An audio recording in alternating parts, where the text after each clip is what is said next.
Oke, Assalamualaikum warahmatullahi wabarakatuh. Okay, good morning everyone. And how are you?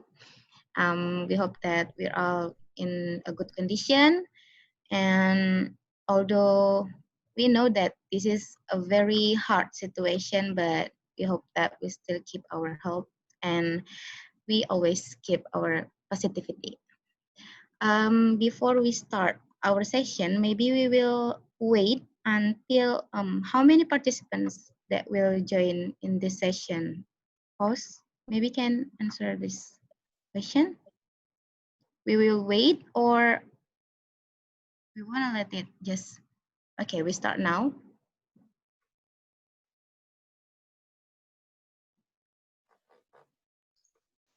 Please do, Ms. Nabila. Okay.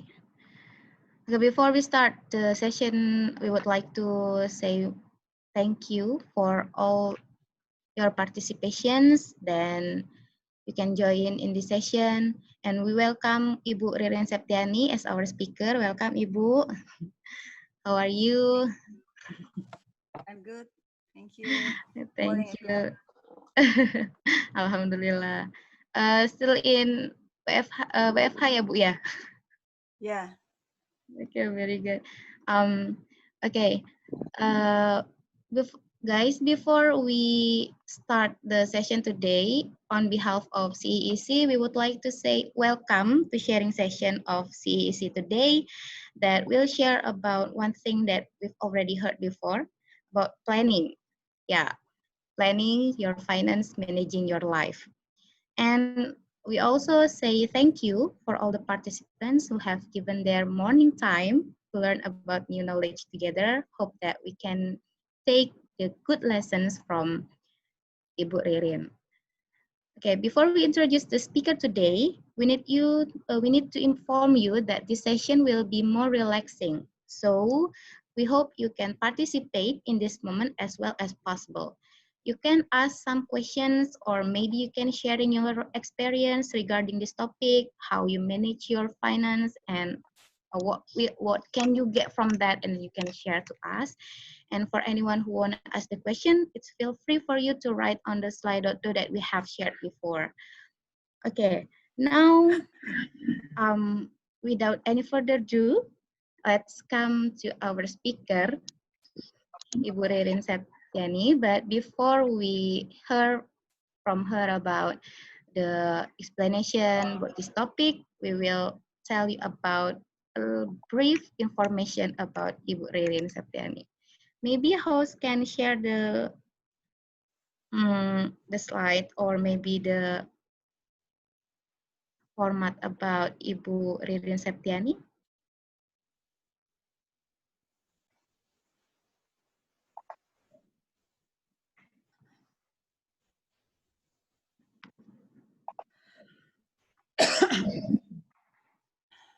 Okay.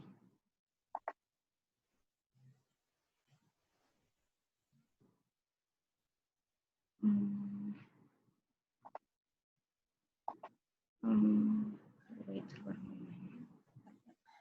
Okay, let me introduce our speaker first.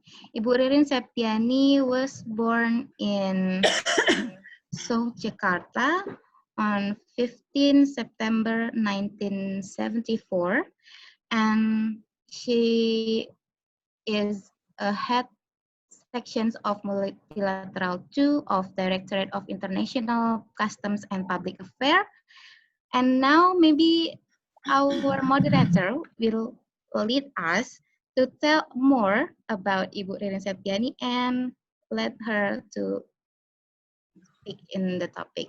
Maybe Mr. Slamet will help us to tell more about Ibu Ririn. Time is yours, Mr. Slamet. Yeah, thank you, Mr. Nabila. Ms. Nabila. Yeah, our speaker today is Ms. Ririn, and she was graduated from STAN in 1993. Then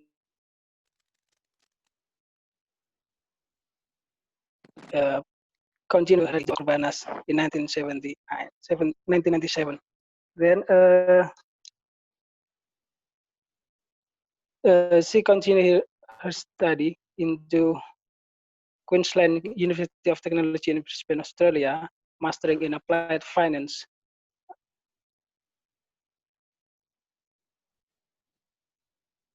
One of her projects, application of net present value and internal rate region as capital budgeting technique in investment project appraisal. Well, from her studies, accounting and finance, applied finance, we can see that she is mastering very well about finance, and she also a certified financial planner.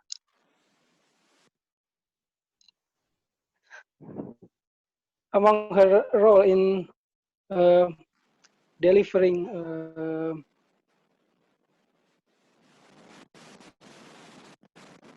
financial income, Director General of Customs, planning program called Reach Without Corruption at Prime Custom and Excise Office in Tanjung Priok. Then she continues it to deliver the same material in several offices in Indonesia.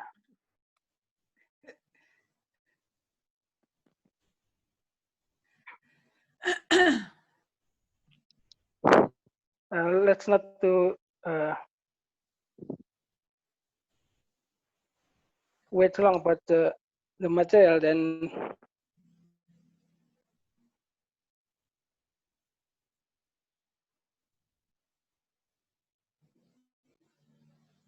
we wish Ms. Ririn to deliver her speech today. Please, Ms. Ririn.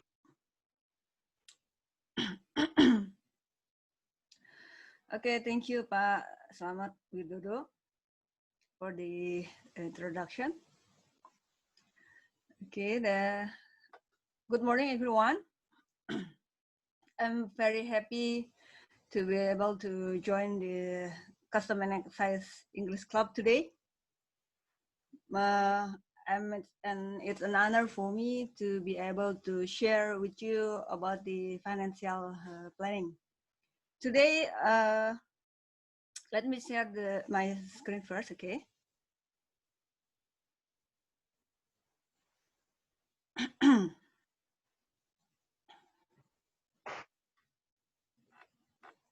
Okay.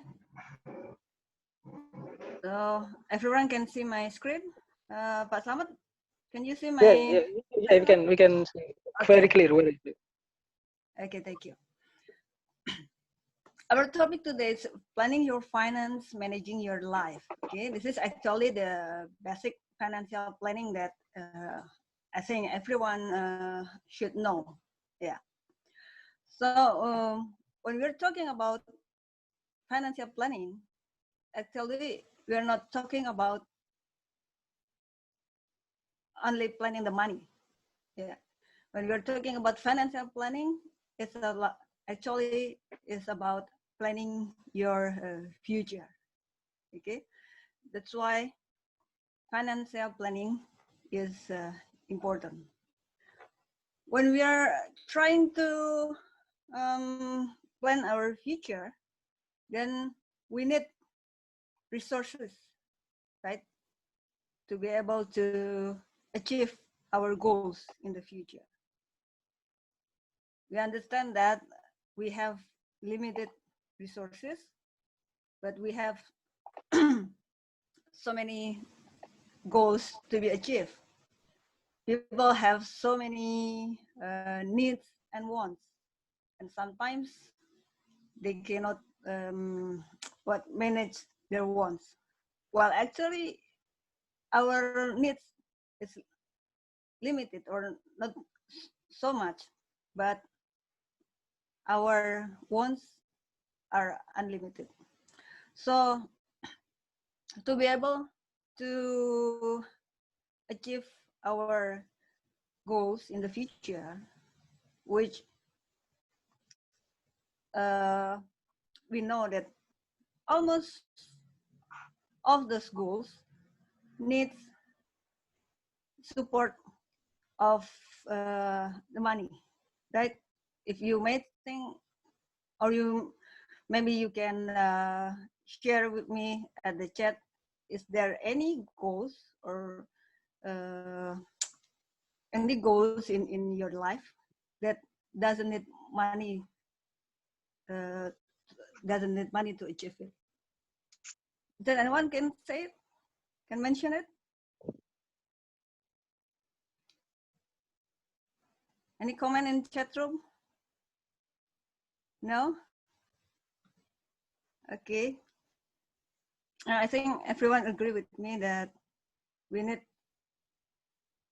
Do I lost my screen? Yeah. Oh, kita berisik. Okay. Okay. Sorry. That's why we need. That's why financial planning is very important. Yeah, because we have limited resources with unlimited needs and wants.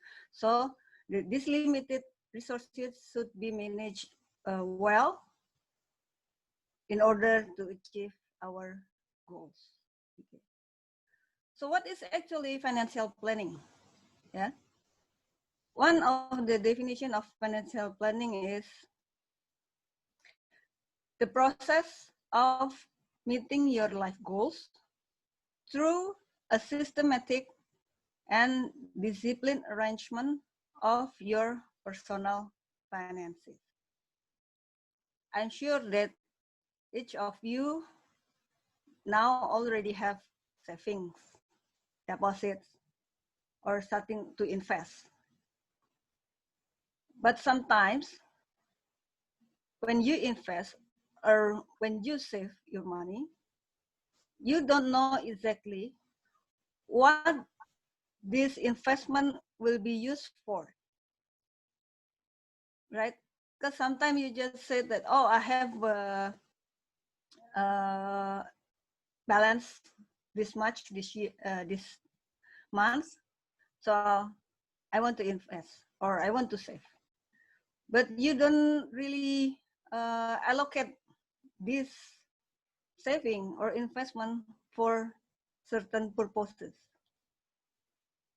That's why in the financial planning, it said that you must have a systematic arrangement of your personal finance. It means when you save your money, you should allocate it, the saving, for a certain purposes. And vice versa. If you have certain purpose or you have certain goals in the future, then you should calculate actually how much money you need for that certain goals. Yeah. That's what we do in the financial planning. Okay. So we agree that financial planning is actually a process to meet your life goals. Now we will see the cycle of the financial planning. Yeah. If it is a cycle, it means the process is continuous. Yeah.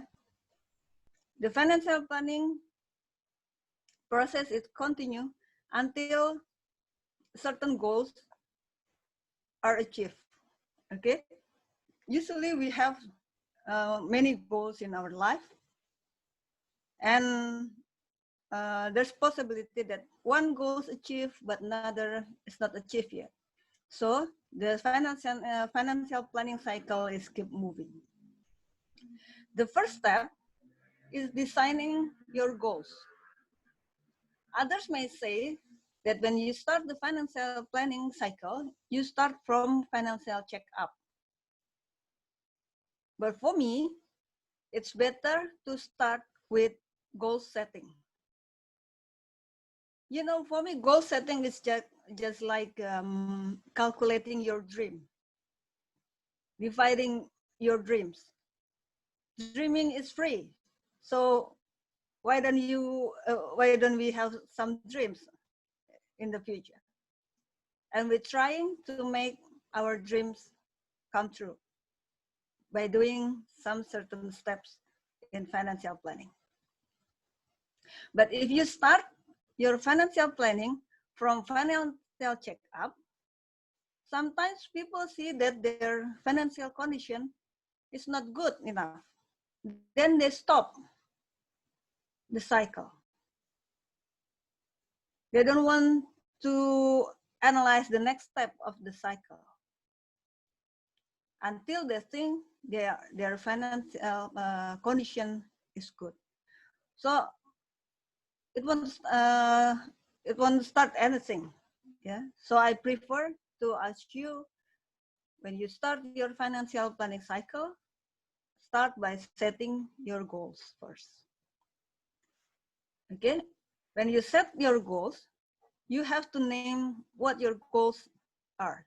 For example, you want to prepare your holiday fund, or you want to prepare your education fund for your children, or you want to buy a house. When you already name your goals, then try to find out how much money or how much fund that you need to achieve your goals. And then you should also know, or you should identify when you want your goals to be achieved. So you have to know, you have to name the goals, and then you have to name your goals, and then the second one, calculate the money that you need, and then set the time when you want your goals to be achieved. Okay, the three things are very important when you designing your goals. And the next step, you move to the financial checkup. If now you experience every month, let's say 1 week before the month ended, you think that, oh, I already ran out of my money. But you don't know where your money goes. You don't have a balance to be saved at the end of the month. So this is why you need to check how do you spend your money every month. And financial checkup also becoming the starting point for you to know when you to know the condition of your finance when you start your financial planning process.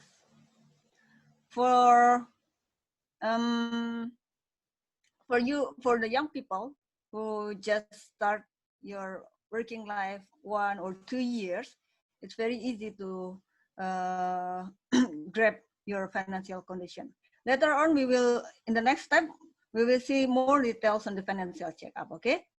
So the third stage is identify the alternative. It means that, imagine that you want to go to, let's say, Yogyakarta, from Jakarta, yeah.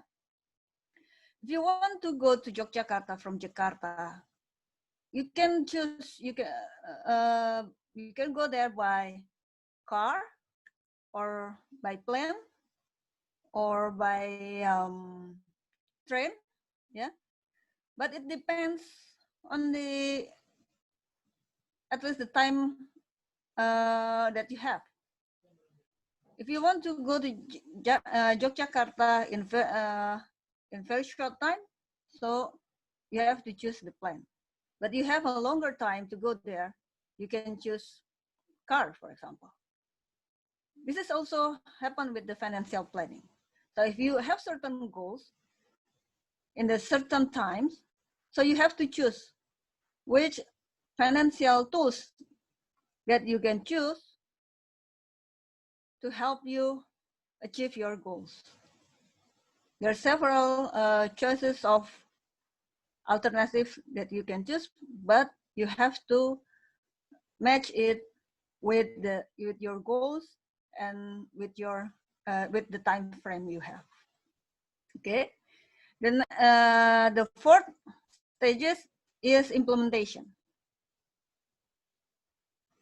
Like today, we already learned about the financial planning. We understand that financial planning is important. We already know that we have certain goals to be achieved in the future that need some money to support. And then we know, let's say our financial condition now is healthy, means that we can save some money for investing or for saving. But then we do nothing. So we don't implement what the knowledge that we already have. So it's become useless. It won't give any effect to your life. Okay? So after this is only the beginning. Your homework is to study more about the investment, about the investment product, about how to calculate your dreams, how to know exactly the amount that you need for your pension, for example. So when you educate yourself with more knowledge, then you can start step by step to implement the financial planning. Okay, and after that, you also have to do the review and evaluate. Why? Because you have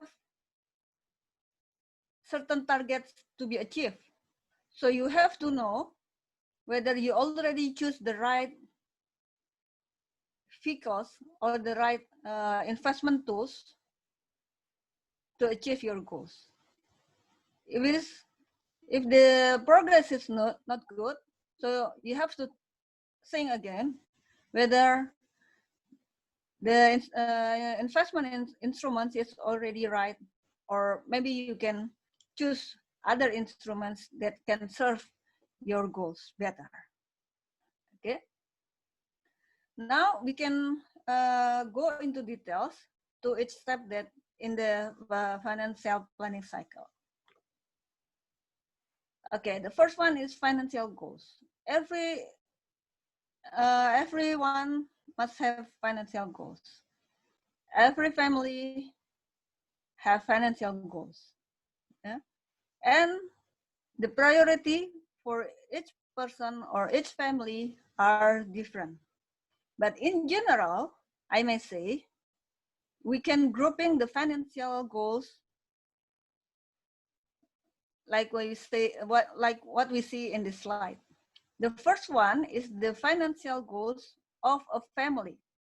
It means these financial goals is needed by the whole member of the family.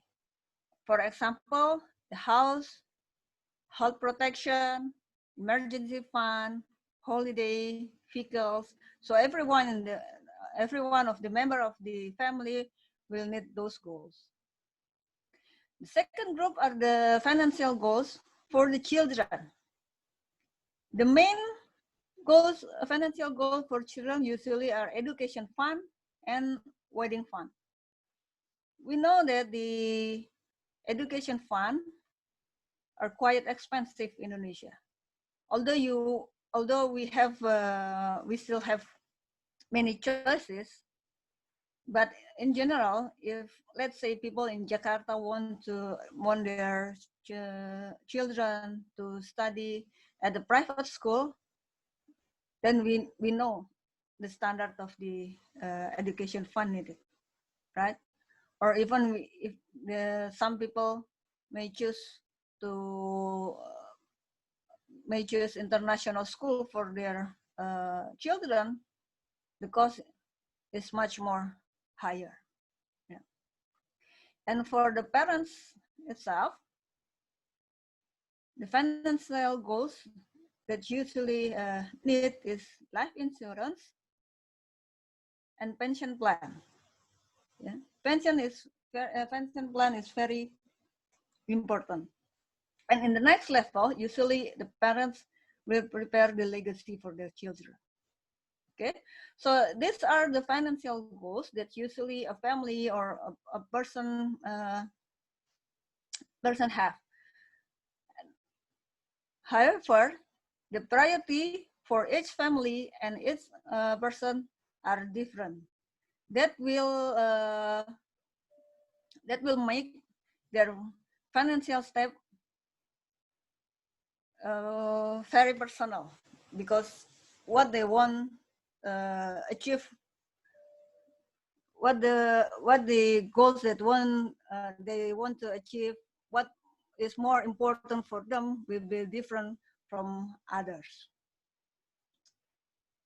Okay, now we already talked about the financial goals, and like I said before, when we decide a goals, means we also have to find out the amount that we need and the time that we want these goals to be realized. Okay.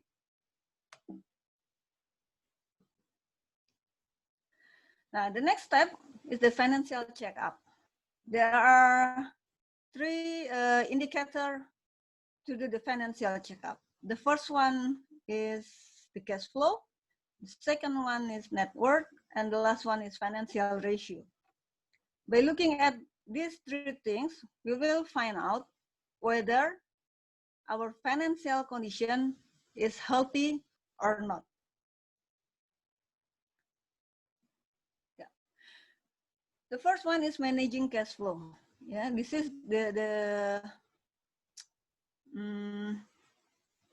main thing that you have to manage, because before you can start to invest, before you can start to do the financial planning, you have to be able to manage your cash flow very well. Otherwise, you will not have resource to invest. Yeah. And when we are talking about managing cash flow,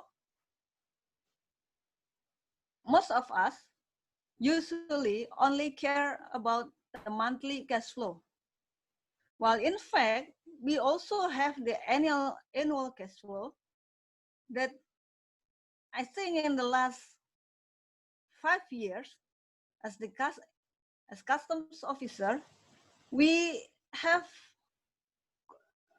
quite a lot of fund that we get from our annual cash flow.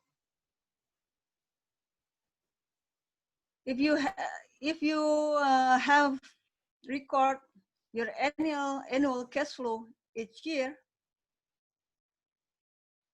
I hope you realize that you have a lot of income from our annual cash flow. So the strategy to manage this cash flow is you have to match your monthly income. So you have to match your monthly expenses to your monthly income, and matching your yearly expenses to your yearly income. We can see that the monthly expenses here, you probably have the installment, you have household expenses, transportation, you have personal need, child need, you probably also have to pay for insurance. You pay your insurance monthly. Yeah. So this is the monthly expenses that you have to spend each month.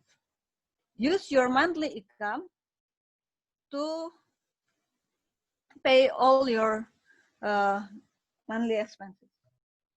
And then you have to remember that you also have the annual income. If we don't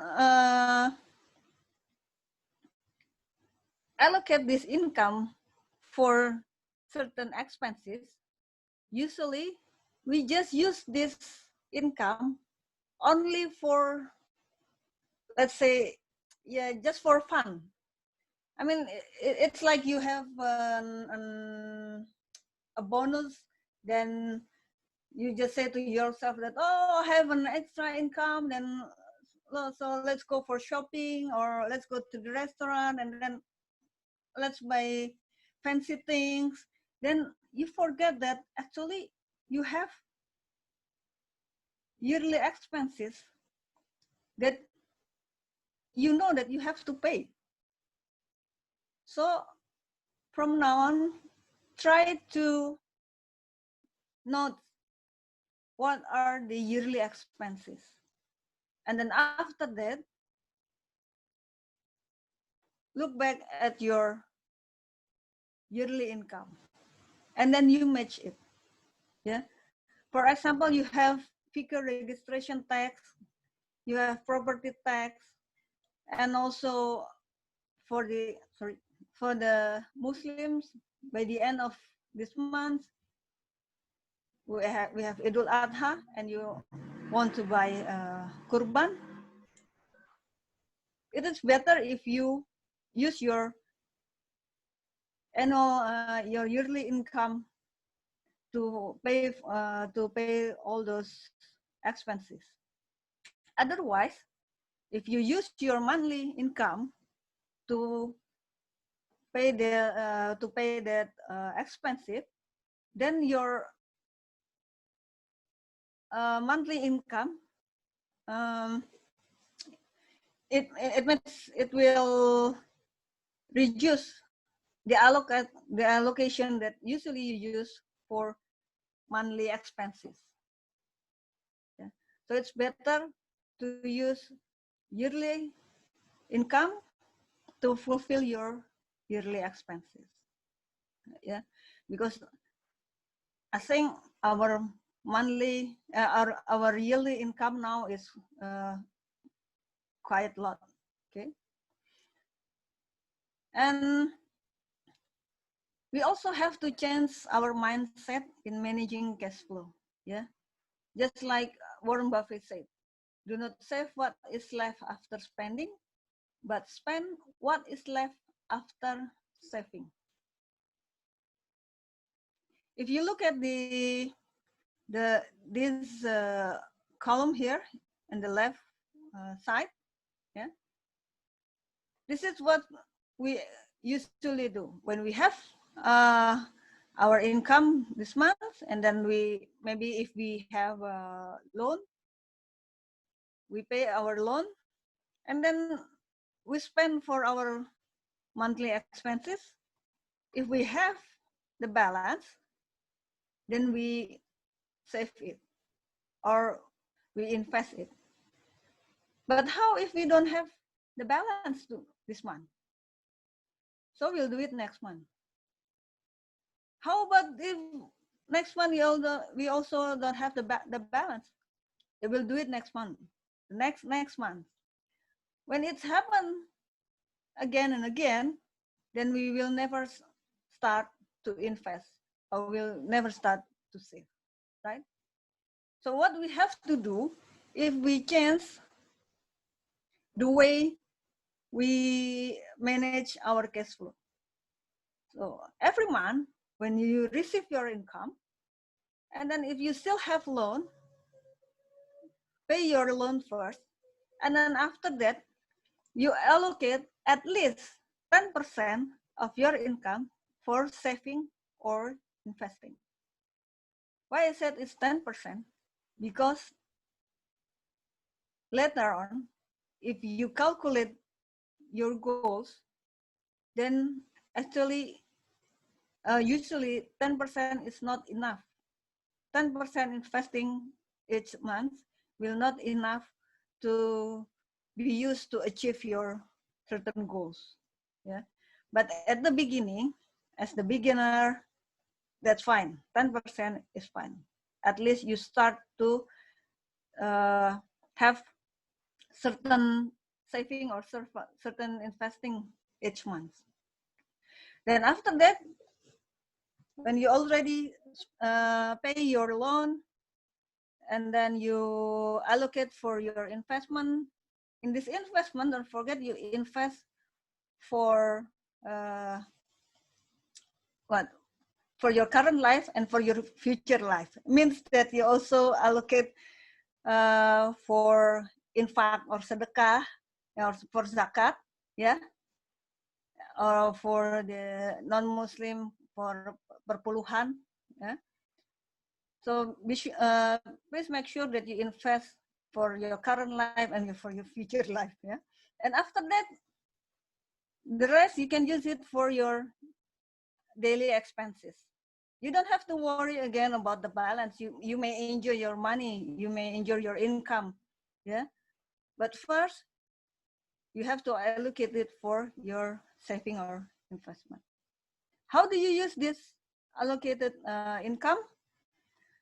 You have to do monthly saving or monthly investing in order to prepare your financial goals.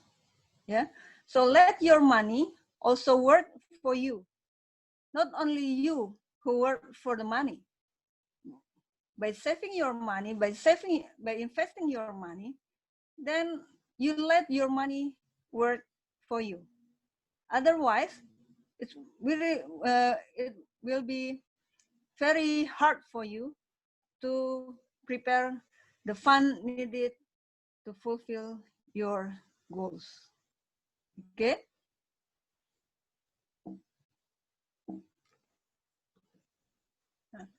Next is net worth, yeah, or we can make our balance sheet. Yeah. There are assets and liabilities. For personal balance sheet, the assets are divided into three kind of assets.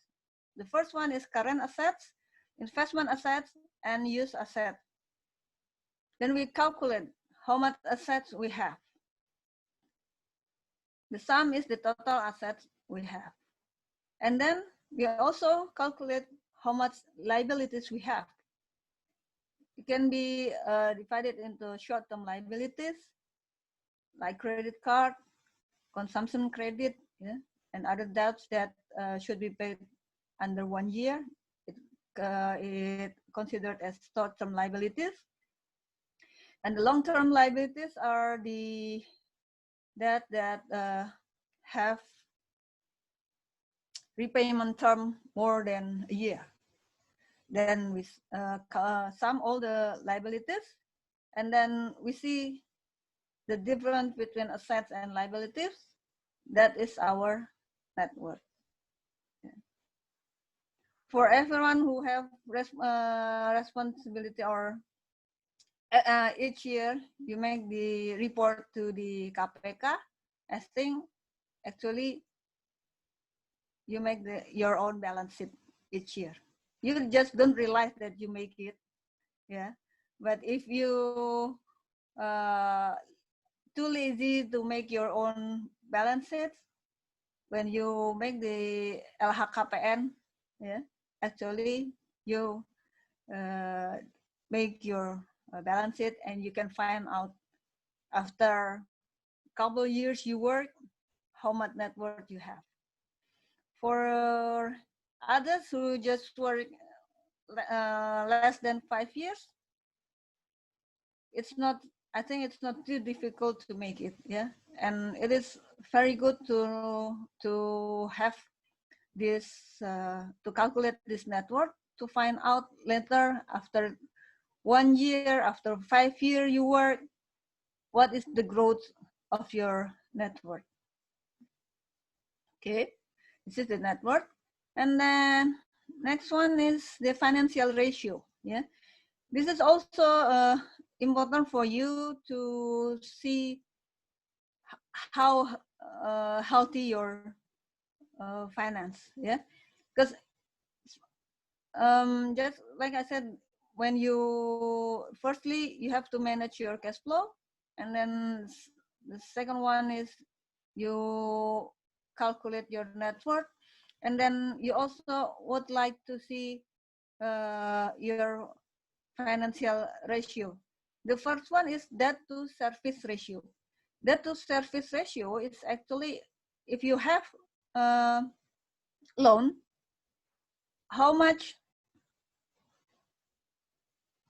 you use your monthly income to pay your debt every month. Yeah, it should not more than 35%. Why? Because if you use more than 35% of your monthly income to pay for your debt, it means you will have less money to fulfill your daily needs. And this is not good. Yeah. Because in certain condition, we don't know what will happen every month. Sometimes we have other expenses. I mean, not all expenses are predictable. Sometimes we have expenses is not that we cannot predict. Sometimes this month we have quite high expenses. Next month maybe not too many expenses. Yeah. So we have to maintain the ratio to pay for our debts. It should be less than 35%. And actually, this is also the ratio that used by the bank when we apply for the loan to the bank. So the bank will not give you any loan which the repayment, the monthly repayment higher than usually only 35 of your monthly income. Yeah. So next one is saving ratio. Like I said before, your saving ratio minimum is 10%. Yeah. It's the difference between monthly saving and the monthly income. Next one is liquidity ratio. It said that the liquidity ratio is minimum 4 times. Means that your total current asset should be 4 times of your monthly expenses. Why is it like that? Just imagine that something happened to you that make you cannot work normally. So you don't have income. Or for us, just let's say if we are sick and has to be hospitalized, then you will not have full income, right? So this is you have to, in this condition, you will use your assets to fulfill your monthly needs, right? This is why the theory said at least the liquidity ratio is 4 times monthly expenses. Okay. This is very similar to the later if we talk about the emergency fund. Okay. So that's the financial ratio.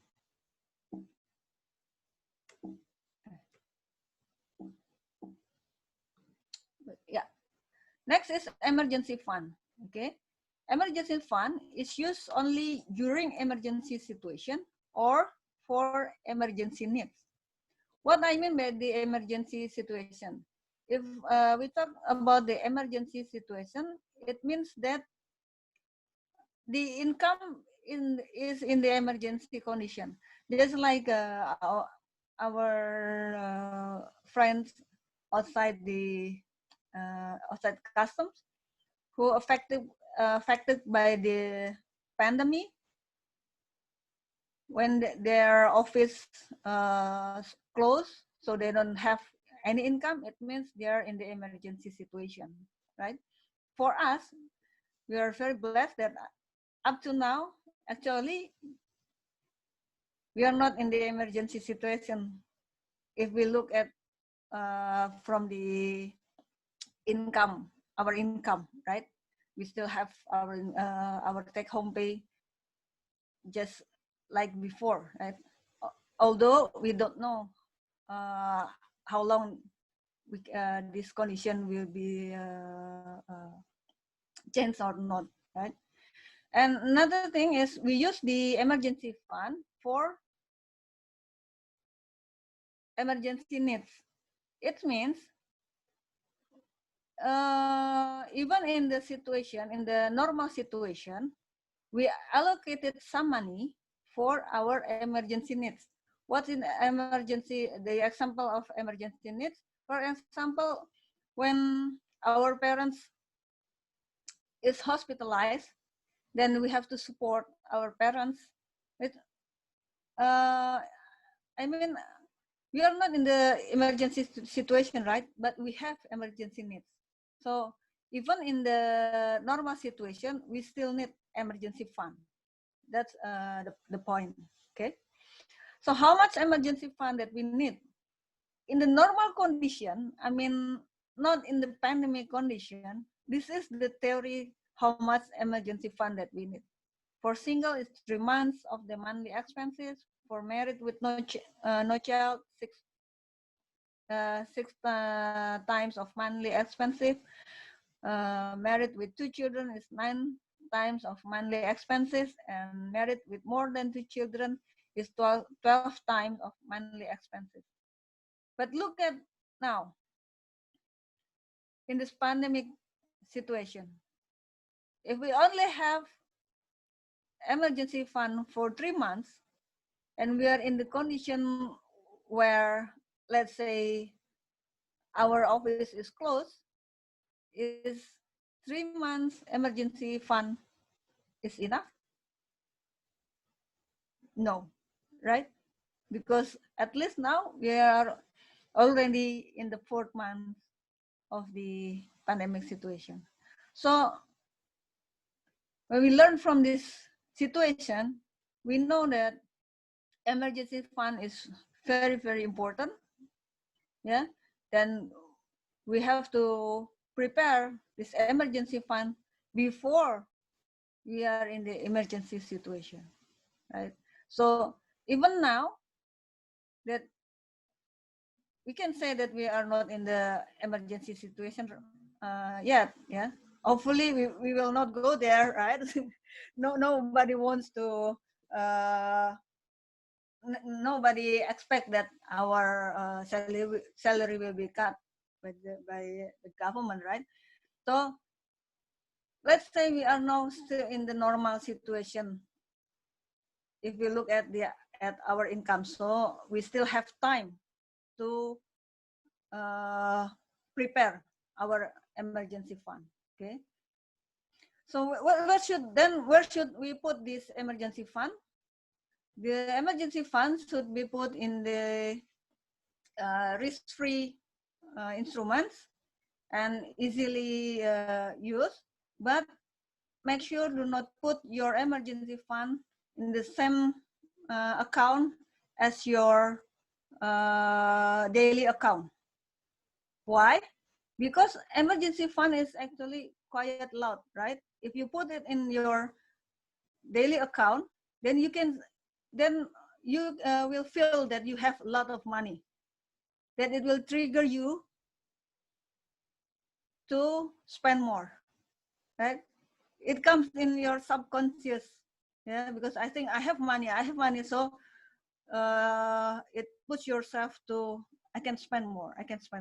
That's why you have to have different account for the emergency fund.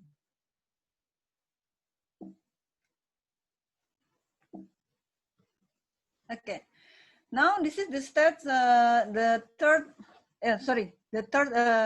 stage of the financial planning cycle. Yeah, this is the available. We have to find out the possible. The possible instruments to achieve our goals. Yeah, if you look at the left side and the right side, yeah, there are different group of goals. Yeah, we're talking. If you look at the left side,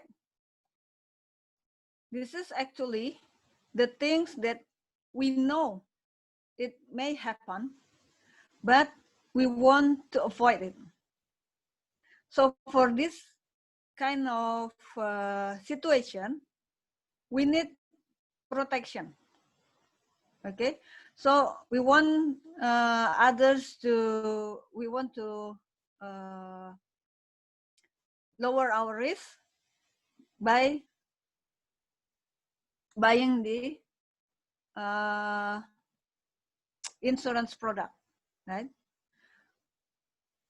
Well, the goals on the right side, this one, this is actually the things that we expect to happen, or the things that we want to achieve in the future, except the emergency fund, of course, yeah. But emergency fund cannot be fulfilled by the protection product. That's why we have to prepare it by investment. Yeah. So we have, in order to achieve our several goals, yeah, we need protection product and investment product separately. Why? Because we have only limited resources. So we have to use the resources effectively and efficiently. We can use that effectively and efficiently only if we separate between protection product and investment product. Okay. Now we look into details about the protection. Yeah. In the comprehensive financial planning, protection is very important. Yeah. The type of protection that we need, or the insurance that we need, the first one is life insurance. Life insurance is needed by the person who has income. In the family, you decide who needs the life insurance. It depends on who provide the income for the family. If the income for the family only provided by the husband, means that only the husband needs a life insurance. But if the income of the family coming from both the wife and the husband, and the proportion is quite balanced, then it means both the wife and the husband needs the life insurance. Okay. The next one is health insurance. Health insurance is needed by all members of the family. The third one is critical illness. Critical illness is back to the needs of each member of the family. If you think that there are certain condition that may happen to them and will be covered by the critical illness insurance, then you probably need the critical illness insurance. And the last one is asset protection. Asset protection here. Usually we need the asset protection for our vehicles, and especially for you who have motorbikes. I certainly suggest you to have motorbike insurance, yeah, because you know the condition in our country, right? And when we want to buy the insurance product, there are several things to consider. The first one is coverage, yeah. What is covered by that insurance product, and then what is the benefits that we will get, or what the benefit that we want. But then don't forget to know our ability to pay for the premium, because we cannot ask for a lot of benefit from the insurance product, but then we cannot afford it, right? Okay, that's all about the protection product.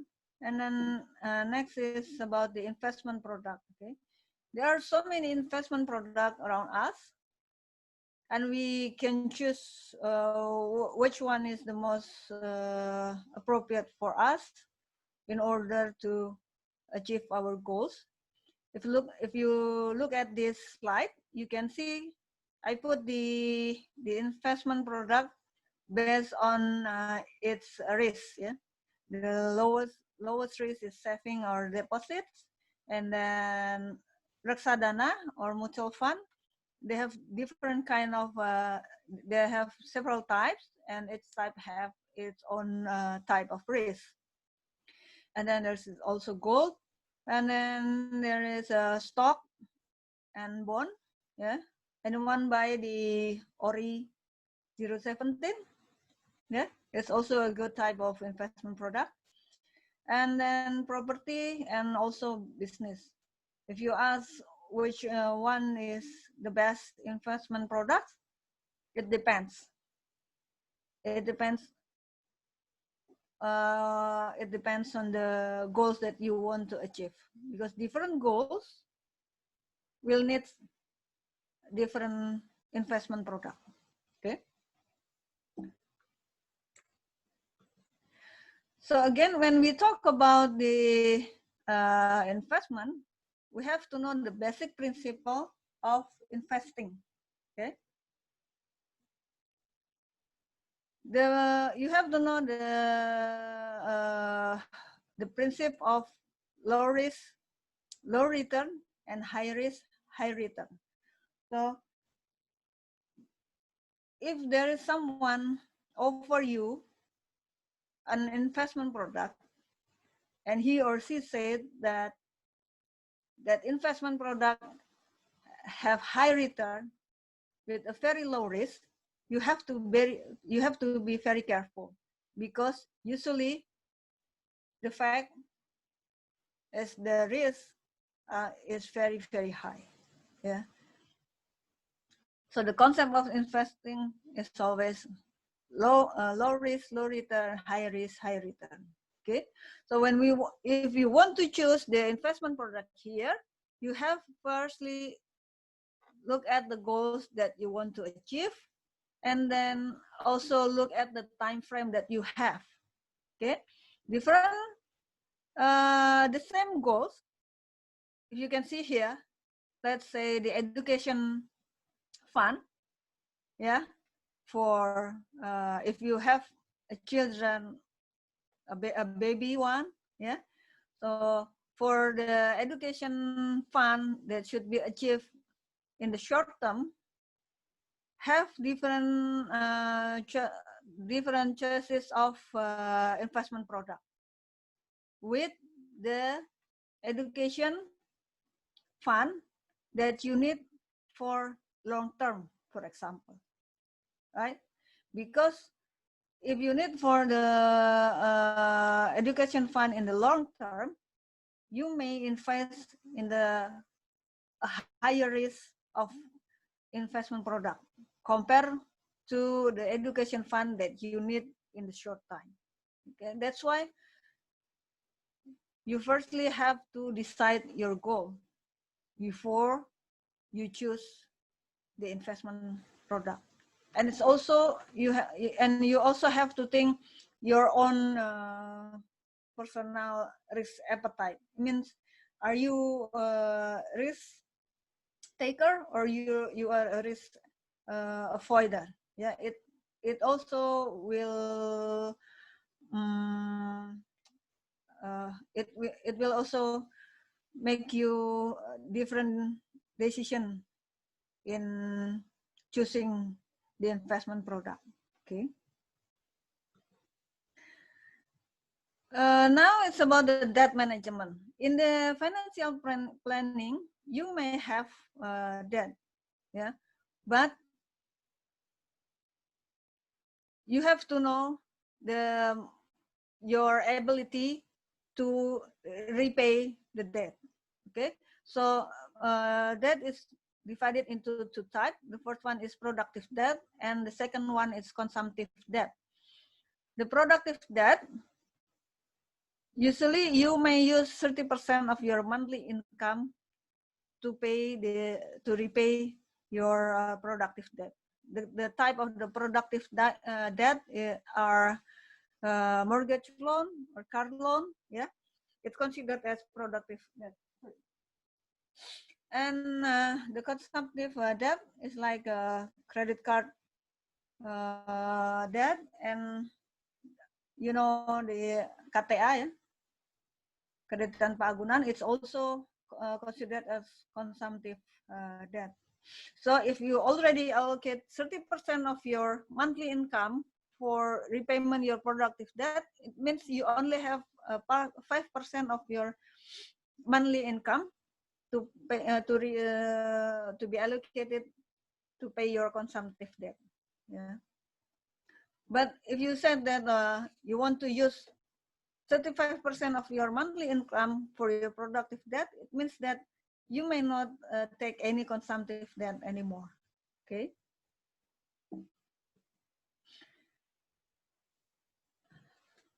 Now, this is the implementation stages. Some friends ask me when they already learn about the financial planning, or they know a little bit about the investment products, then they suddenly want to start to invest. Yeah, but they forget to look at their condition. Yeah, because in the good of the financial planning, actually you have to follow these stages first. Yeah.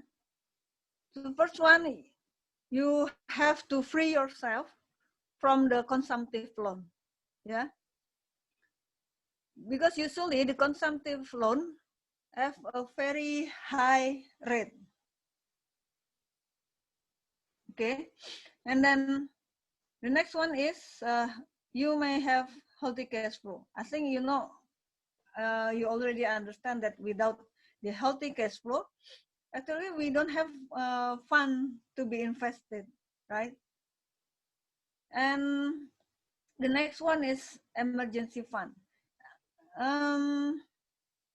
In the practice, actually, if you already free yourself from the consumptive loan, and you also have the healthy cash flow, actually you can start this stage 3, 4, and 5 all together.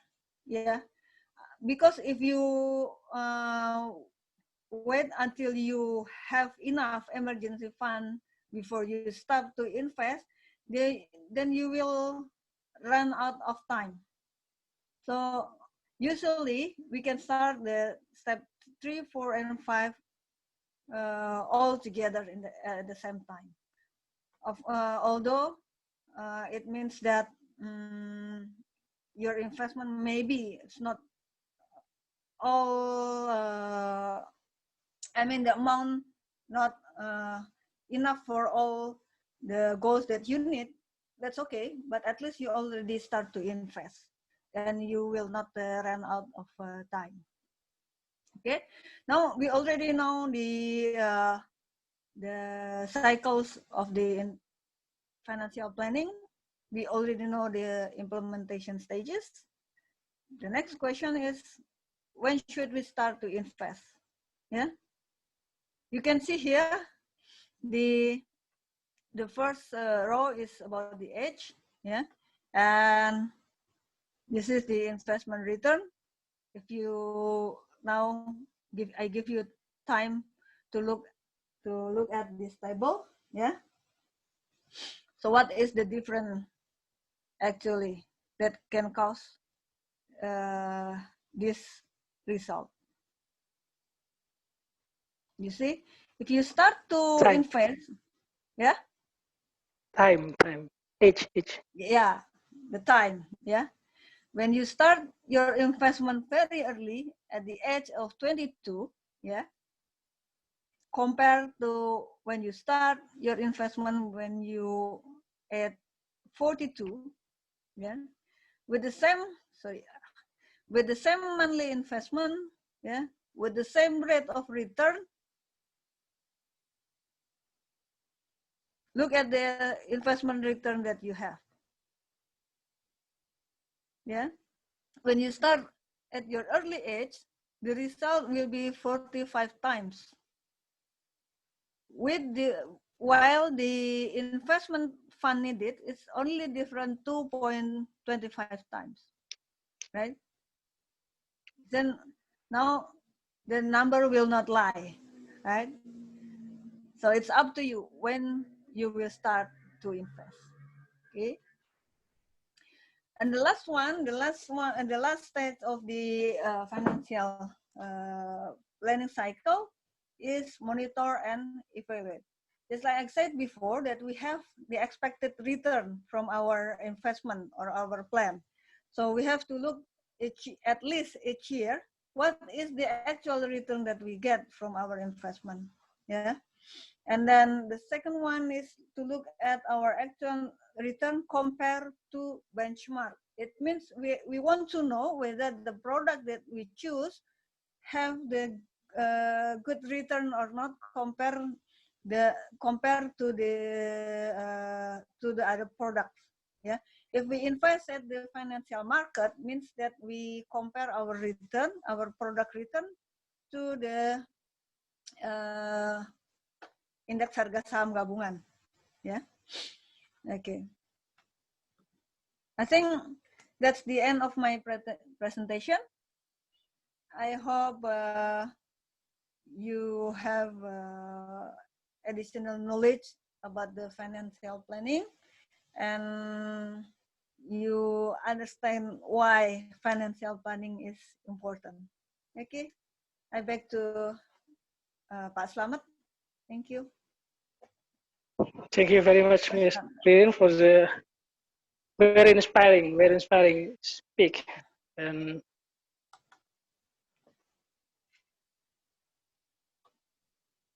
we got a lot of information here, but I'm not sure about the other. I'm very exciting about this material. very exciting. So for participants who have any questions, please don't hesitate to ask. Just raise your hand and speak up your question. Please, Mr. Pringo Syahputro.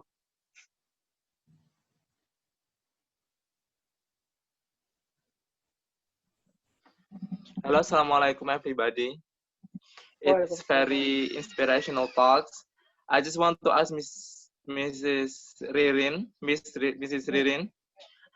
about my impulsive behavior on buying something. I'm so impulsive of buying something. For example, if I go to the mall and I see some good sneakers, and then I've come back to the home and I will thinking about it every day to buy or decide to buy or not to buy. And then after a week later, I come back to that mall, and then finally I buy that things, and finally I do not have any money to save. I have no money to saving because of my behavior of impulsive behavior. How to cope with that, Miss Ririn? Thank you. Just millennial kind of behavior, I guess. A lot of millennials have this kind of behavior. They just spend what they want. They say that experience first, right? Asset later. I think it's not only happened to millennials. Some of us still experience it. Even myself. Sometimes it also happened to me. But that's okay. That's good that you know that you have this kind of habit. That's a good thing. And also good thing that you want to try to maintain, I mean to maintain your income actually. What you have to keep in your mind that financial planning, it's when you do the financial planning, it doesn't mean that you cannot have fun with your money. Yeah. Financial planning is only about to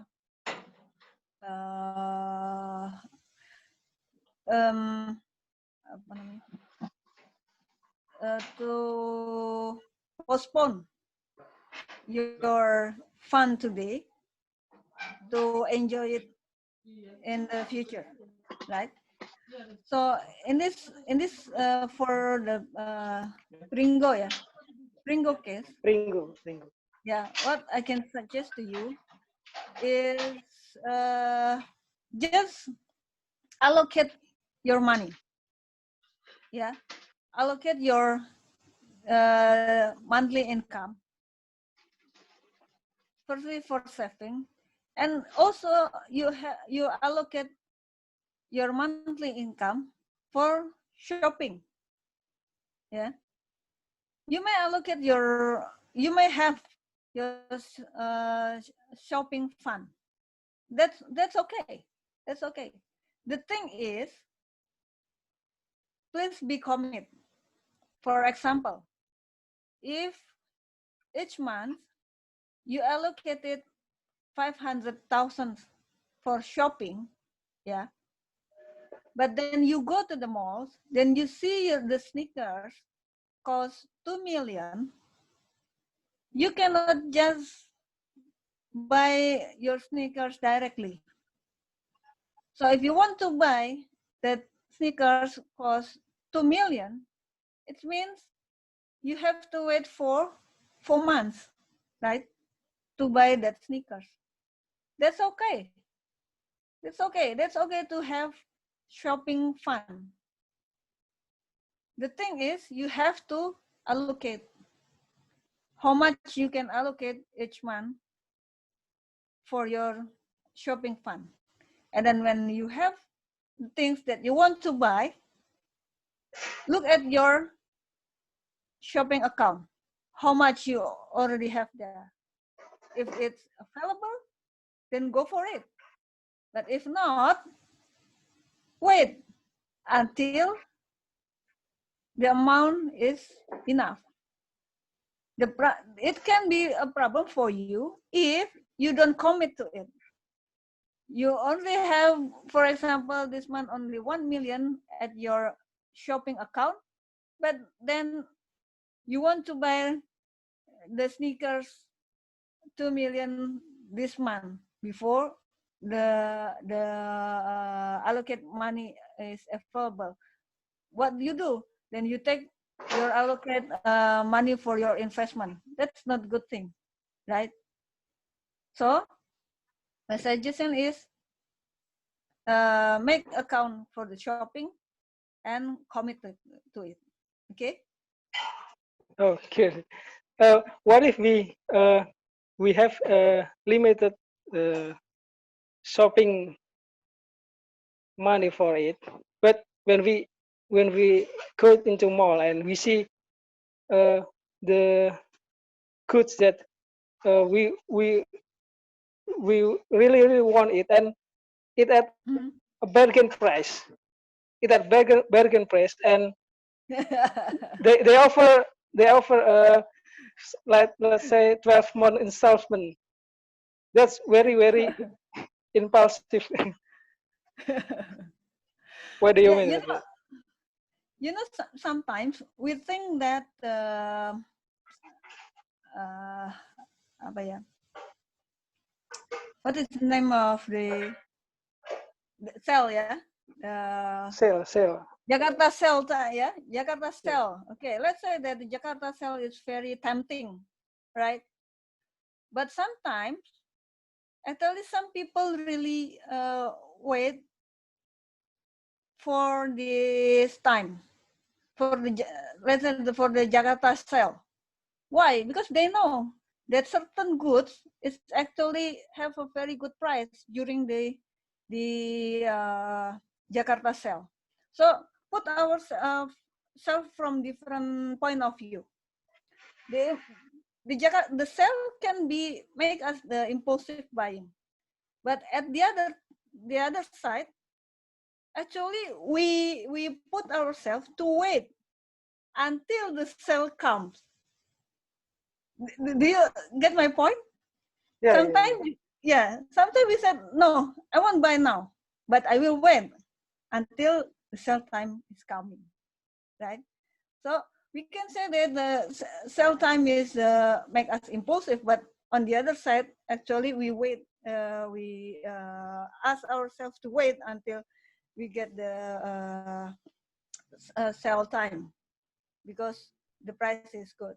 So look at yourself. If you think that there are too many temptation when you go to the mall, so just don't go to the mall, right? We have any other things to enjoy. We have many other way to spend our weekend, for example. So knowing the condition of yourself is also a good thing. Okay.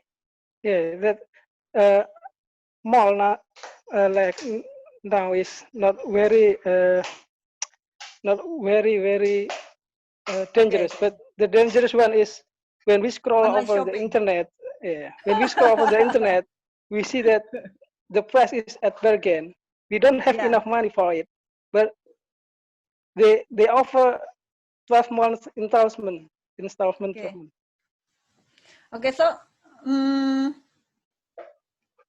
yeah, even though I applied the financial planning, I also said to myself that I want to enjoy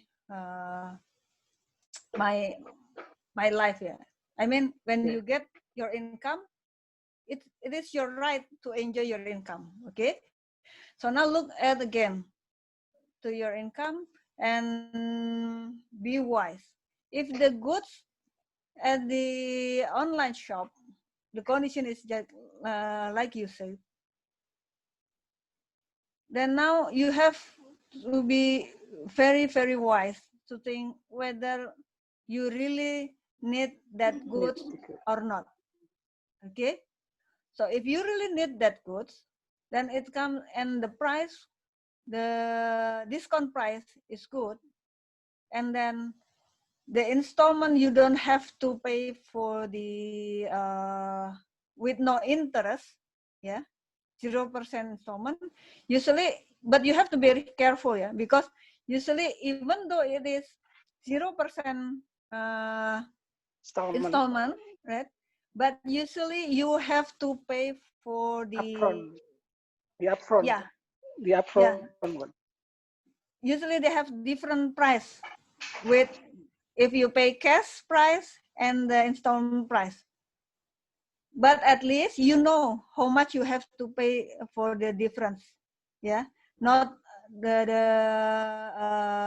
rate is not too, the interest is not too high. So it's back to you. Look at the importance of that things to yourself. Okay, my point is financial planning doesn't keep you for enjoying the result of your income. Okay. But you have to be very nice and just allocate some money for your shopping, because if you push yourself too much, next time you have more money, then you will spend it like what? Oh, like yeah, when yeah, you know, I think you know when we have to keep our wants for too long, and then sometimes, and then at one time we have a chance to spend our money, it will go too far. I mean, you will spend lot more rather than, yeah, you just let yourself, okay, this is the money that I have, so I have to allocate, I may allocate this sum of money to buy something that I want, so it will be better for you. Yeah. That's depend on our consideration, right? Yes, but be nice and be consistent. Yeah. Okay, Miss, we have another question from participant here, right down in our Slido. We know that some people, he said they have to raise their children. They have to take care of both of their parents. Mm-mm. Is there any specific financial planning for this kind of people? So they have like they have to raise their children, so they have Yeah. You mean this that sandwich generation, right? yeah middle income Yeah. sandwich generation. Yeah. It happened to many of us. Yeah. The things that um yeah I think the thing is the communication. Communication means try to talk to your family, your big family. I mean, yeah. You have to tell them how much that you can support them. Yeah. You have to be open to your, let's say if you have to support your parents, then look at others. Maybe you have brothers or sisters that also support your parents, and talk to them how much you can support them. And you also have to talk to your own family, your partners, your wife or your husband. Tell to them that you have to support your parents. So we cannot push ourselves to support our parents. And you have to remember that the things that you have to support is the needs, not the lifestyle, right? Because if we let ourselves in this condition, what become my concerns, it may push yourself in the pressure condition when you are let yourself in the financial pressure condition, then you may later on reduce your integrity. This is really not a good condition. So the main point is try to talk with your own family and also with your big family. You have to open to them and tell them actually how much you can afford them.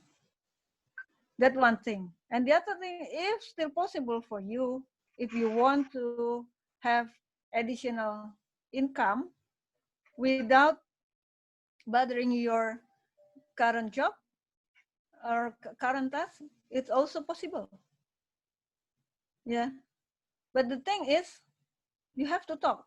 You cannot just accept it as your own personal responsibility. Well, who knows? If you talk to your brothers and sisters, actually they can understand, or they can also have try to find another way to support your big family. We don't know. Yeah. Yeah. Okay. Okay. Is there any participant want directly ask the speaker about the material about financial planning? We'll give you the floor. Just raise your hand and ask the speaker.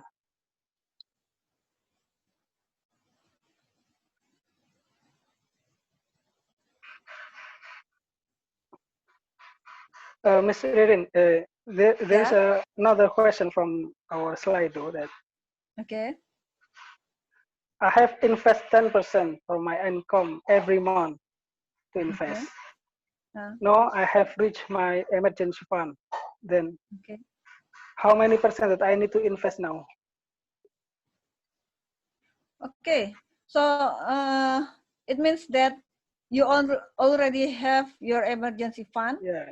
and then now you want to start to invest, right? Yes, I Am I guess that correct? is. Yeah, I guess that is. Okay. Okay. So if you ask me how many percent you now can start to invest, it's back to you. Look at the goals that you want to achieve. Okay. firstly, you have to calculate the goals that you want to achieve. Then from that, you can decide how much investment that you have to do. So start from calculate your goals first. Then you can find out how much actually you need to invest. Okay. And also you can choose the right investment product to serve your needs, your goals. Yeah. So setting the goals. Yeah, setting the goals first. Setting the goals first, then. Yeah. Then you can calculate how much investment that you need. Yeah. Anyone from the floor to ask questions?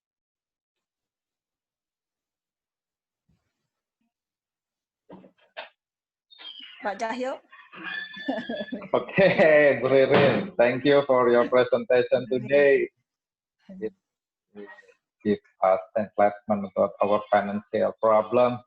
Actually,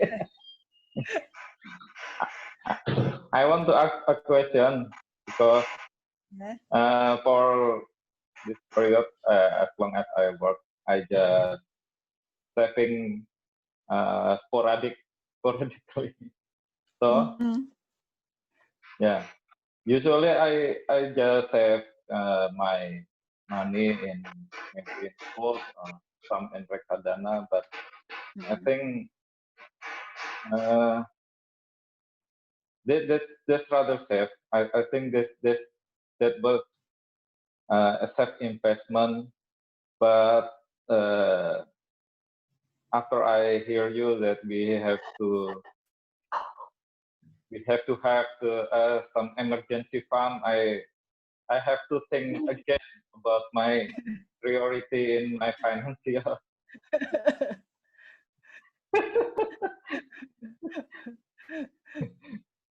Because I never think that before.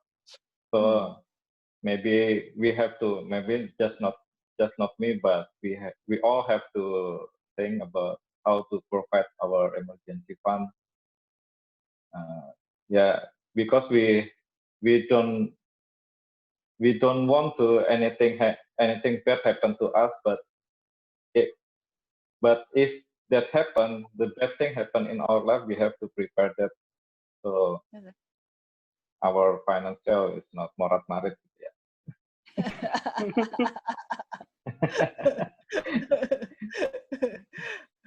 Of course. So if I plan to my pension plan, I have a goal in my pension plan. I just have maybe around 13 years, maybe 13 years to my pension age. What can you suggest kind of investment to prepare my pension? Pension plan. Okay. Because we have some pension plan for in the office, maybe I spend right now, but I don't know how much we will receive our pension plan when we come to pension age. Should I invest right now? Should I begin to invest right now to my pension plan? Thank you, Bu Ririn. Yeah. Okay, Pak Cahyo, thank you for the question. Yeah, for my colleague at the same age as me and Pak Cahyo, Bu Leni, what we have to prepare now is our what have to become our priority now is our pension plan. Yeah, because if we let's realize how long we will come to our pension time. It will be less than our working years, right? Imagine that. It's scary, isn't it? Okay. So what we have to do now is try to calculate what we have, the net worth what we have currently, what asset that we have now.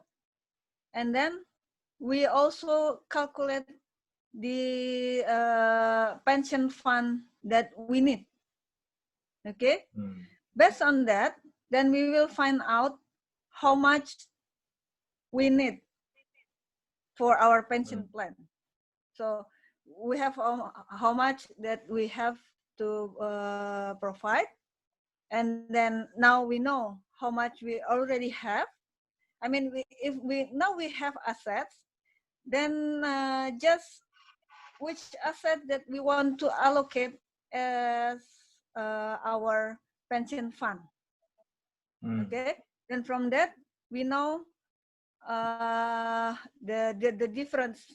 I mean, how much we have to prepare for the pension fund, and then from that point we decide how to fulfill the amount that we still need for our pension fund.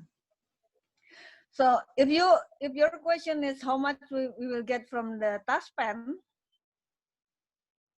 if the I don't know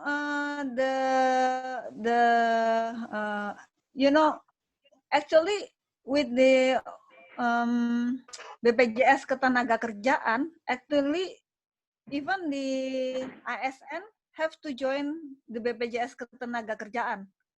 Okay, the undang-undang said that, but the fact until now we will still part of TASPEN, and TASPEN actually is not DPLK, it's not dana pensiun lembaga keuangan. So the way they manage our pension is not the way it should be as the dana pensiun lembaga keuangan. Okay, so what we will get if we still get our pension letter from TASPEN, and compared to now, what we will get is 80% of our salary, not take home pay. So 80% of our salary, not take home pay. If it is 80% of our take home pay, I think it's fine, right? Agree, right? But it's 80% of our salary. So the question is how we can fulfill the rest, because I'm sure that 80% of our salary, our last salary, will not be enough. Okay, so first thing that we already have the TASPEN for our pension, and then if you now calculate your assets today or your current asset now, then you can allocate your asset to be your pension fund, and then after that you calculate actually you need how much more to fulfill your to fulfill your pension fund. If you still need more to fill it, you can prepare it by buying the pension plan product from dana pensiun lembaga keuangan, for example, or there AIA or BRI dana pensiun, ya, not BRI the investment the bank, but BRI dana pensiun. They have the pension plan product. You can buy there, or you invest by yourself. You may choose, depends on your risk appetite. If you know about the stock, you can invest in stock. If you don't sure about investing at the stock, maybe you can invest in reksadana. It's up to you. But the suggestion is you put in several type of investment.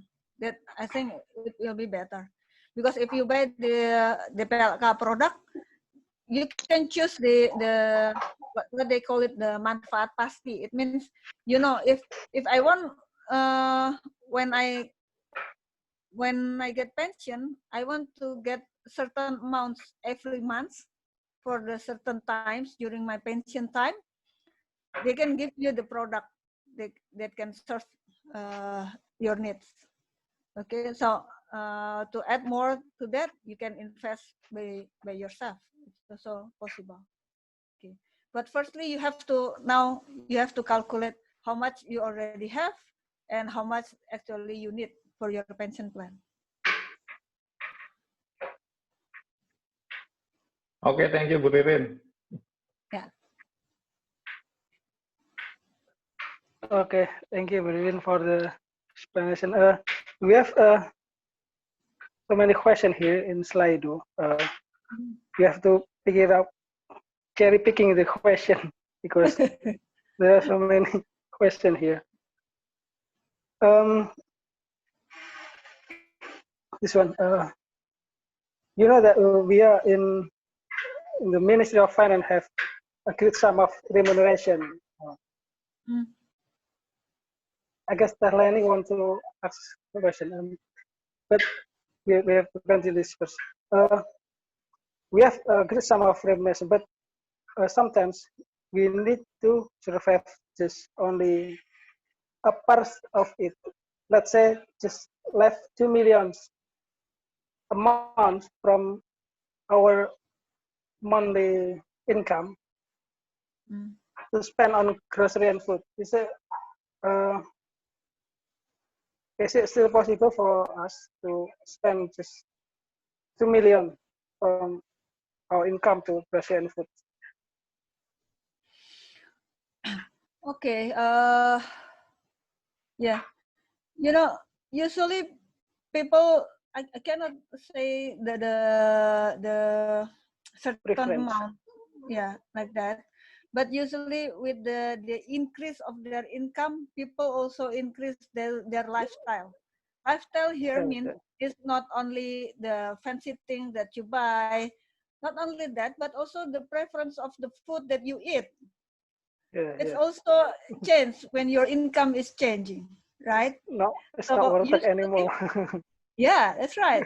When when usually only eat at the warteg is enough for you, but when you have more money, you want to eat at the restaurant, right? So usually, you may spend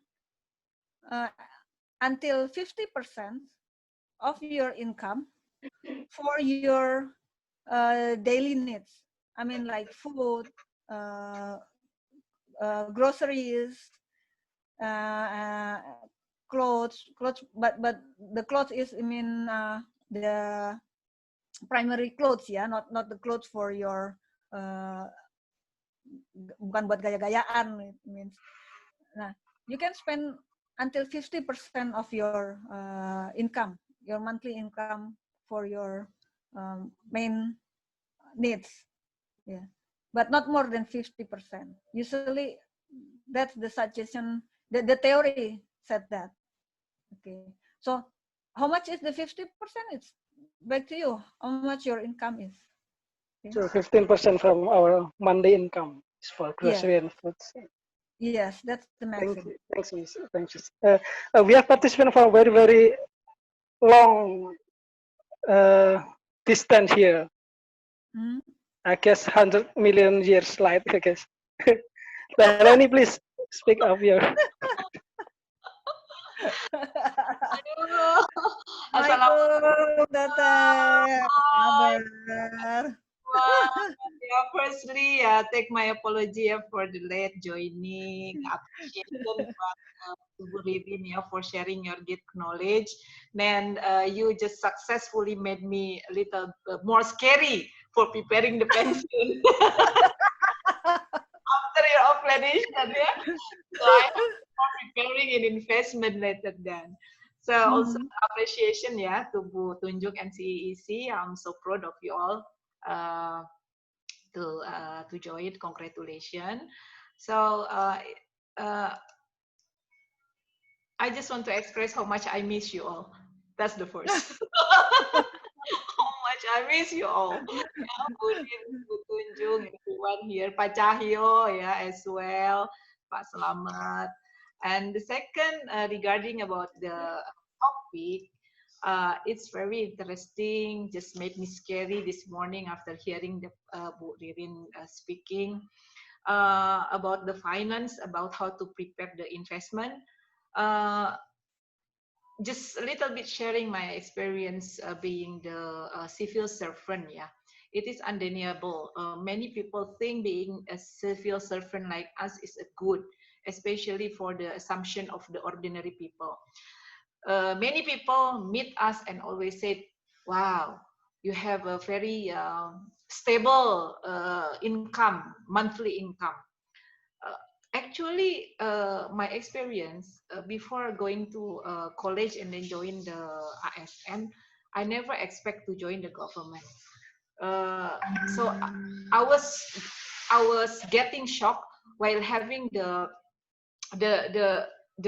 income as the ASN is only 10% from the I usually get from my business and while in the college or even at senior high school because I was born from the business family.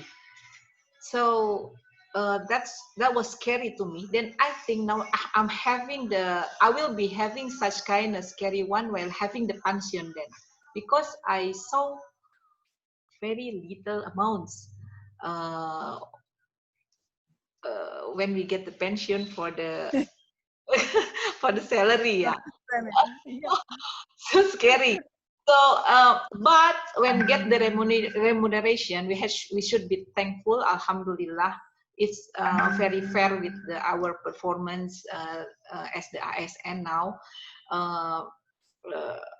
Being, I think we have to thankful rather than other ASN or even the ASN, other ASN from the other ministries. So. My experience is I try when 26 years being the ASN, I try hardly how to set my monthly salary on how to arrange the debt, choose the investment, how to create the passive income, how to fix the short-term goals. So when I have to buy consumption like a housing, a car, preparing education for the kids, and one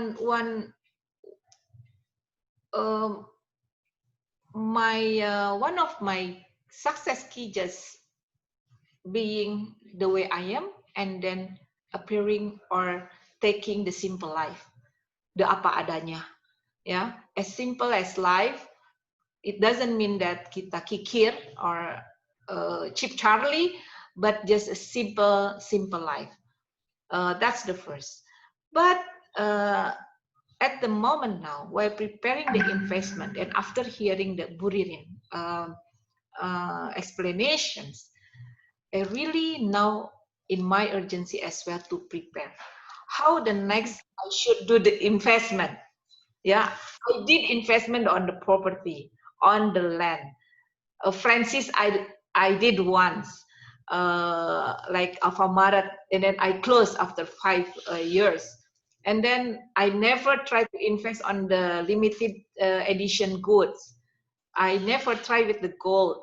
Stocks, funds, deposit, I already stopped because in my belief is, I won't choose that because as the riba for, in my beliefs now. I need Bu Ririn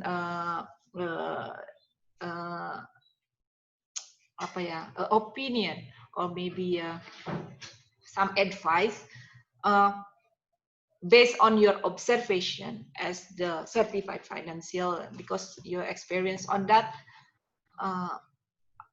What are the reliable investment that we should do? Maybe in a short term and then a long term, like 5 or 10 years after now, especially to prepare our pension, the reliable for us, for me, for us. Maybe that's my question, Bu Ririn. Thank you, ya. Okay. Thank Really, you I for the question. yeah, thank you for the technology. So even we are far, far away, separated, then we can meet here. Yeah, I tell you, Bulani, don't worry that many of us facing the same situation. We just don't realize that, oh my God, that our pension time is actually getting closer, right? So I think for Bulani, you don't have to worry too much because in fact, you already have some assets, and also you also have the passive income from your assets. It's already really, really good. Okay, the problem is maybe you don't, you never calculate your pension needs. Okay, so I think later on, when you already calculate what is your pension needs, it will lessen your worriness. Okay, and another thing is it's up to you whether you want to keep your assets as a productive asset that will give you passive income along your retirement time. I think it's really already good for you if you can maintain it. Okay, because it's already running. I know that you have a business, you have your active income that can give you, yeah. So it's okay. So if you want, so when you, now it's up to you whether you want to continue this business or not. Okay, if yes, so one thing you already have. Okay, and the second one, if you want to find another investment product, there are many. Now the choices is the investment product you never tried before. It's only the financial asset product, right? Okay, Yeah. and if yeah, but the question is, do you really want to try that investment, or do you really need that investment? I don't know. It's back to you again. If you don't want to try that investment, or you think you don't need that kind of investment because you are more familiar with business, or with your your business that you already know right now, that's also fine. The problem is that you never calculate how much that you need for your pension plan, pension fund. Yeah. Once you calculate that, then you know whether the current income you have now can continue until your retirement time or not. If it can, then nothing to worry about, right? But another thing, if you want to learn about the other investment product, or you want to try financial investment, it is also good because now you only need small capital to do it, and you don't have to go anywhere to learn. You can start to learn from your home. And if you worried about the whether it's Syariah or not, there are Syariah product there. It's up to you whether you believe that is already real Syariah that like you expected or not. It's back to your belief, right? But the product is there. but the product is there. So if you have time to learn, if you have, if you want to learn more, the opportunity is open right in front of your computer or in your handphone, right? You can learn about it. Now everything is online. You can learn it online. You don't have to go anywhere. But before you start to invest at the financial product, first you must have enough knowledge. Okay, because without that knowledge, you may will give you a bad impact. Okay, or maybe the product actually good, the process is actually good, but then you start with not enough understanding about the product, then you get lost there, then it will give you bad experience. So if you think that you need others possible investment product, you may go there, but learn first. Okay, yeah, but not much to worry for you, I think, Glenn. I mean, thank you, Bu Ririn. Yeah, I got the resume that the three advices that you have already give to me. The first is to calculate my pension need and expenses. Yeah. The second is managing the existing investment that I have. Right. And Okay. the expanding to the potential new investment. But I have to learn that first to the expert such you. Yeah? And the hardest one, I think, for me is the first. Calculate my pension need and expenses.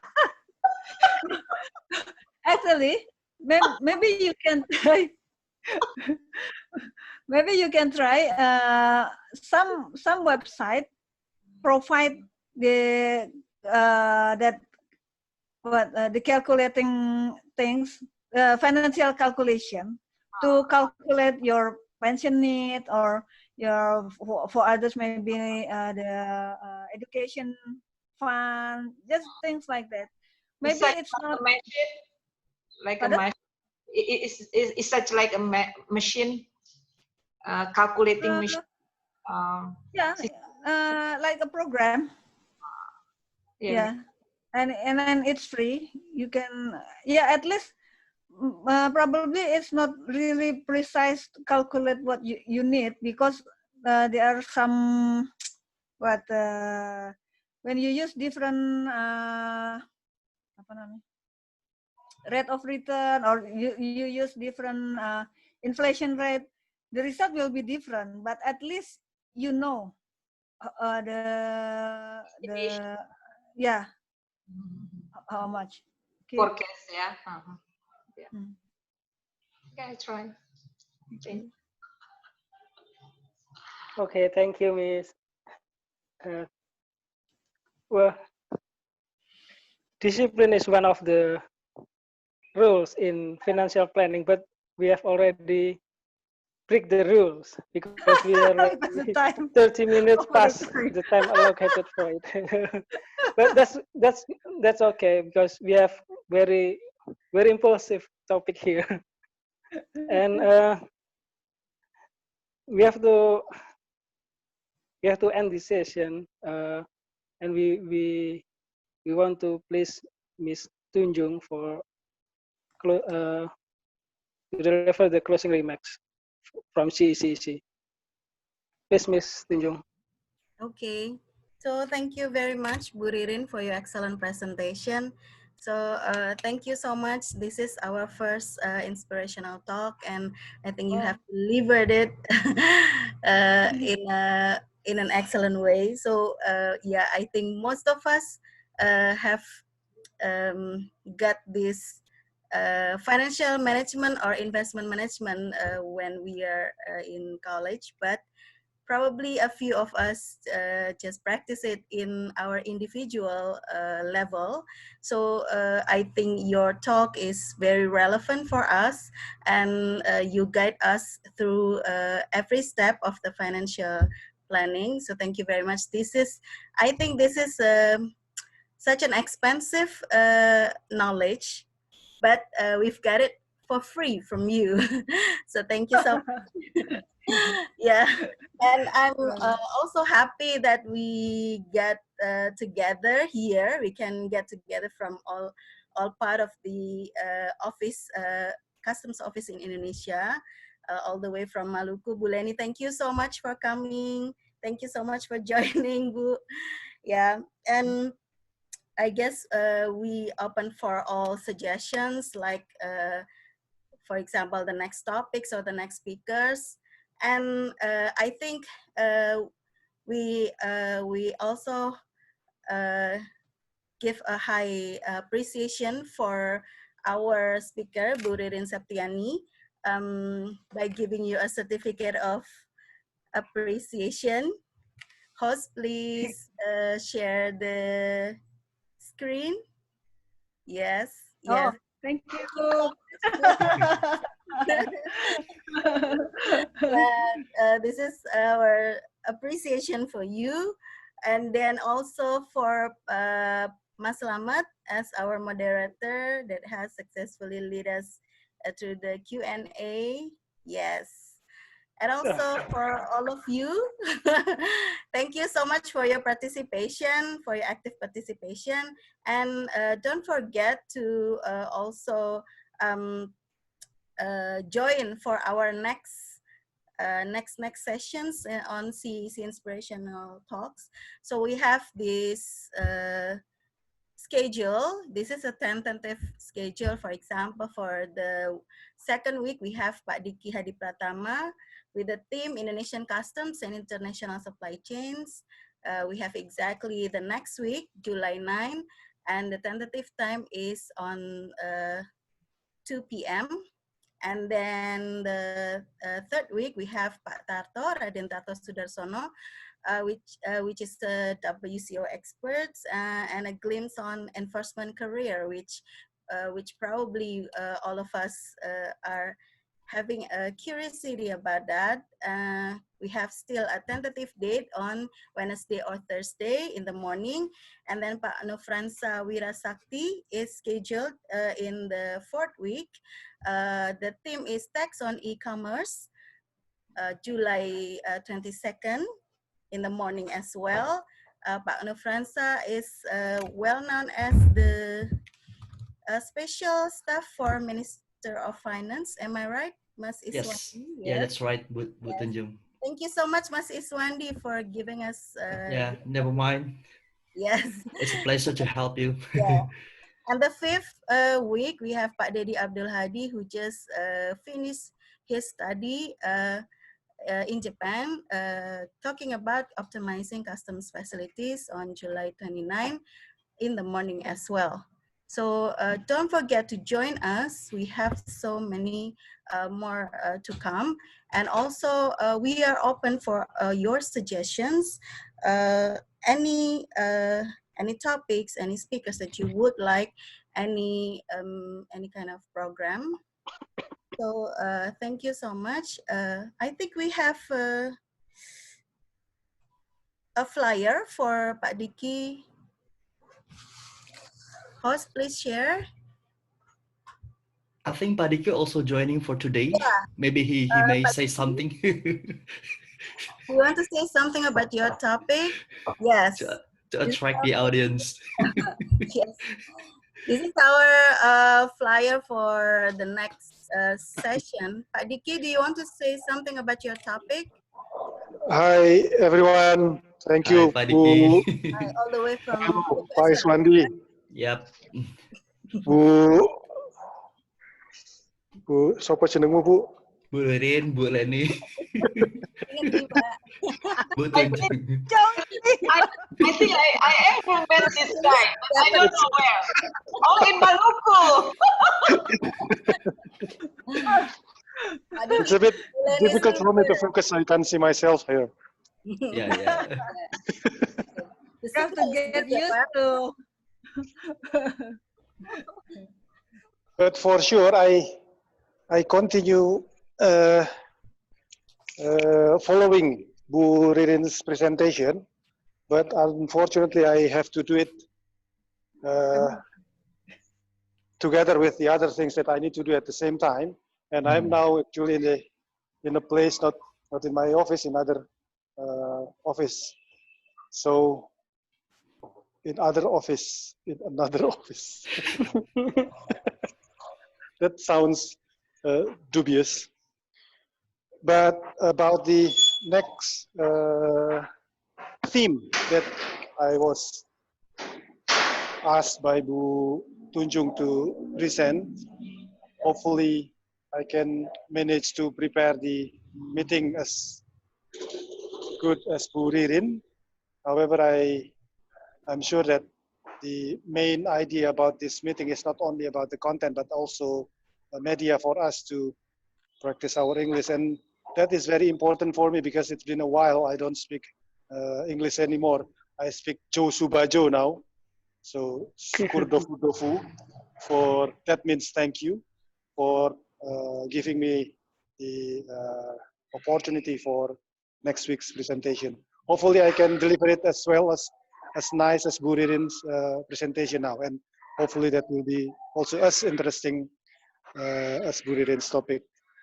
Thank you, everyone. Hope to see you again next week, and hope you will enjoy the talk. Thank you so much. Yeah, thank you, Pak Diki. And don't forget that we are recording this session, and hopefully we can upload it in our YouTube channel, and then we will give you the link after this. And for those who have registered, we will also email you the link for Google form for evaluation for this session. Please take your time to evaluate this session and also give us some suggestion. The last, I think the last one, Bu Ririn, is there any thing that you would like to add to end this session? Yeah, firstly, I want to again thank you for having me here, and really sorry if there's something that not appropriate during my presentation, and hopefully what we have talked so far, our fruitful discussion, can give you insight on how to do the financial planning and achieving your goals in the future. Thank you. Thank you, Bu Ririn. The last one, I guess we will have a group photo. So please give your best smile while the host will print screen the computer screen. Okay, so host, are you ready? Ready, ma'am. Okay.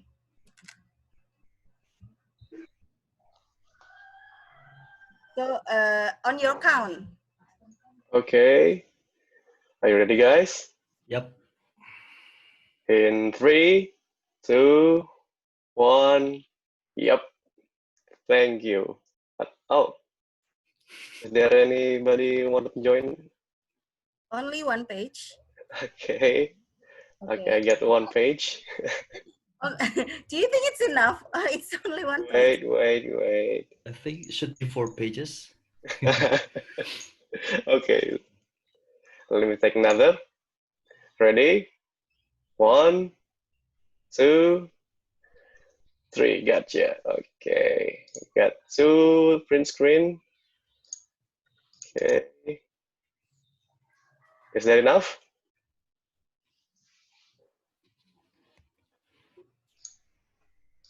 Okay. I think we need one more print screen. Okay. Ready, guys? In 3, 2, 1. Gotcha. Okay, thank you. Thank you so much, Hope to see you again in our next session. See you. Bye. Thank you, everyone. Assalamualaikum. Thank you, everyone. Thank you, Ustaz. Oh, thank you. Thank you, Tunjung. For providing us the Zoom. Thank you, Mr. Riswandi. It's okay.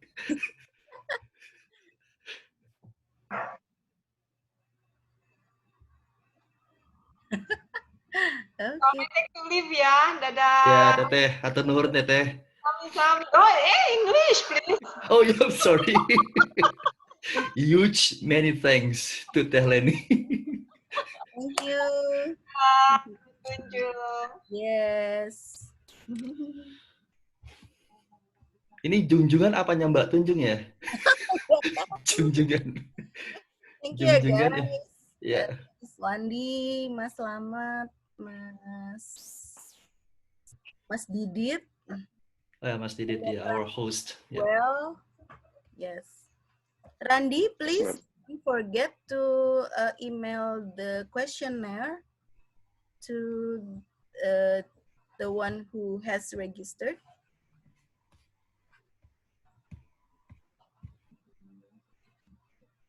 Okay, I will leave now. Thank you so much. Bye. Thank you, Miss Tunjung. Yay. Thank you, everyone.